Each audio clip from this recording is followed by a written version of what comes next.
السلام علیکم، کیسے ہیں آپ؟ ٹھیک ہوں گے۔ آج کی ہماری کہانی کا جو ٹاپک ہے وہ سلمان رشدی ملون کی زندگی کے بارے میں ہے، اس کے بچپن سے لے کر ابھی تک کی زندگی، اور غازی ہادی کون تھا جس نے ان کو جہنم وصل کرنے کی کوشش کی۔ اللہ تعالیٰ اس میں غلطی کوتاہی معاف فرمائے۔ ناظرین گرامی، سلمان رشدی ملون ہندوستان کی برطانیہ سے آزادی سے 2 ماہ قبل ممبئی میں 19 جون 1947 کو پیدا ہوئے تھے۔ 14 سال کی عمر میں انہیں حصول تعلیم کے لیے انگلینڈ کے رگبی اسکول میں بھیج دیا گیا تھا۔ بعد ازاں انہوں نے کیمبرج کے معروف کنگز کالج میں تاریخ کے مضمون میں آنرز کی ڈگری حاصل کی۔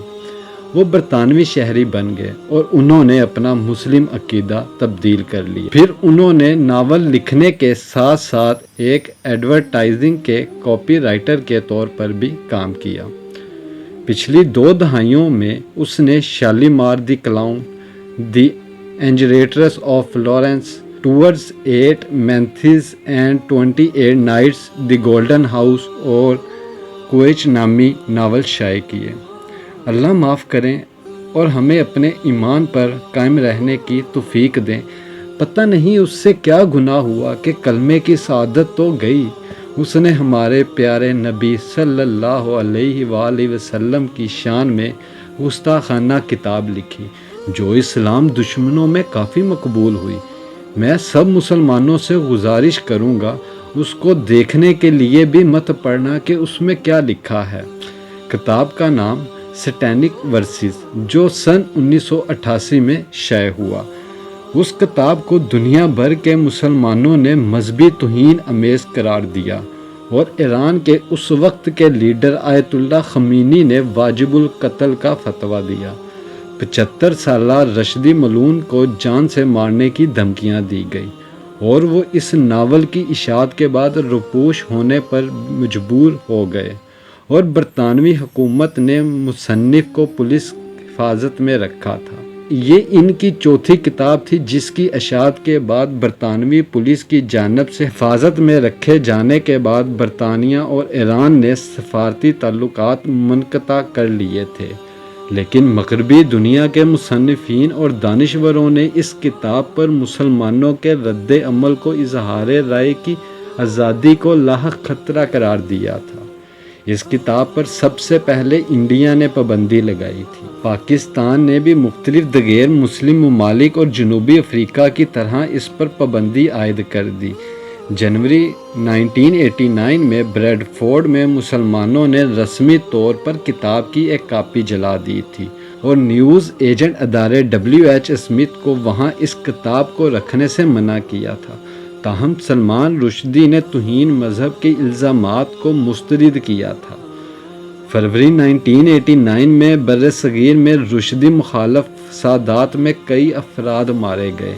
تہران میں برطانوی سفارت خانے پر پتھراؤ کیا گیا اور مصنف کے سر پر $30 لاکھ کا انعام رکھا گیا۔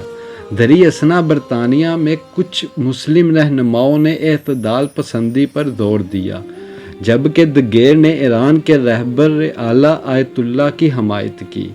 سلمان رشدی اس وقت تک پولیس کے پہرے میں اپنی بیوی کے ساتھ روپوش رہے۔ انہوں نے اپنی کتاب کے ذریعے مسلمانوں کو ہونے والی تکلیف پر گہرے افسوس کا اظہار بھی کیا تھا، لیکن ایران کے رہبر اعلیٰ آیت اللہ خمینی نے مصنف کی موت کے لیے اپنے فتوے کو قائم رکھا۔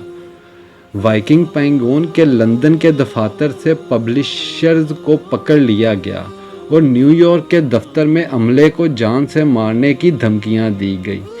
12 اگست 2022 کو نیو یارک میں ان پر ہادی معطر نے قاتلانہ حملہ کیا، جس کے نتیجے میں وہ شدید زخمی ہو گئے، تاہم انہیں فوری طور پر بذریعہ ہیلی کاپٹر ہسپتال میں منتقل کر دیا گیا اور وہ بال بچ گئے۔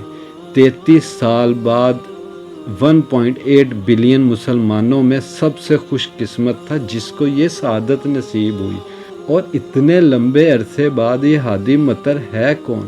آئیں اس کے بارے میں بتاتا ہوں۔ یہ کیلیفورنیا میں 1998 کو پیدا ہوا۔ یہ لبنانی امریکن ہے، تاہم 2022 میں نیو جرسی منتقل ہوا۔ اس کے گھر کا آخری پتہ نیو جرسی کے شہر برگن کے علاقے فائر ویو میں ہے۔ اس غازی کی سوشل سائٹ سے اور ایف بی آئی کی تحقیقاتی ٹیم نے حادثے کے بعد ہادی مطر کے گھر پر چھاپہ مار کر تلاشی لی، جہاں انہیں ملزم کے گھر سے مقتول ایرانی کمانڈر قاسم سلیمانی اور شیعہ عالم دین کی تصاویر ملی اور یہ ان سے متاثر تھا، تاہم اس کے براہ راست روابط سے متعلق ثبوت نہیں ملے۔ غازی ہادی باکسنگ کا کھلاڑی تھا اور اس نے 9 اگست کو ہی ممبرشپ ختم کر دی۔ 12 اگست 2022 کو ملعون سلمان رشدی پر خنجروں سے قاتلانہ حملہ کیا، جس سے وہ زخمی ہوا اور ابھی بول بھی نہیں سکتا، وینٹی لیٹر پر ہے اور ڈاکٹر کا کہنا ہے اس کی ایک آنکھ ضائع ہو سکتی ہے۔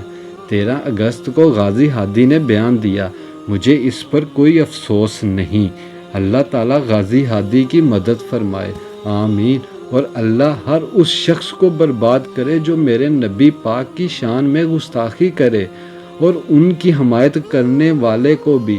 اللہ تعالیٰ ہم سب کے ایمان کو سلامت رکھیں اور سیدھا رستہ دکھائیں، آمین۔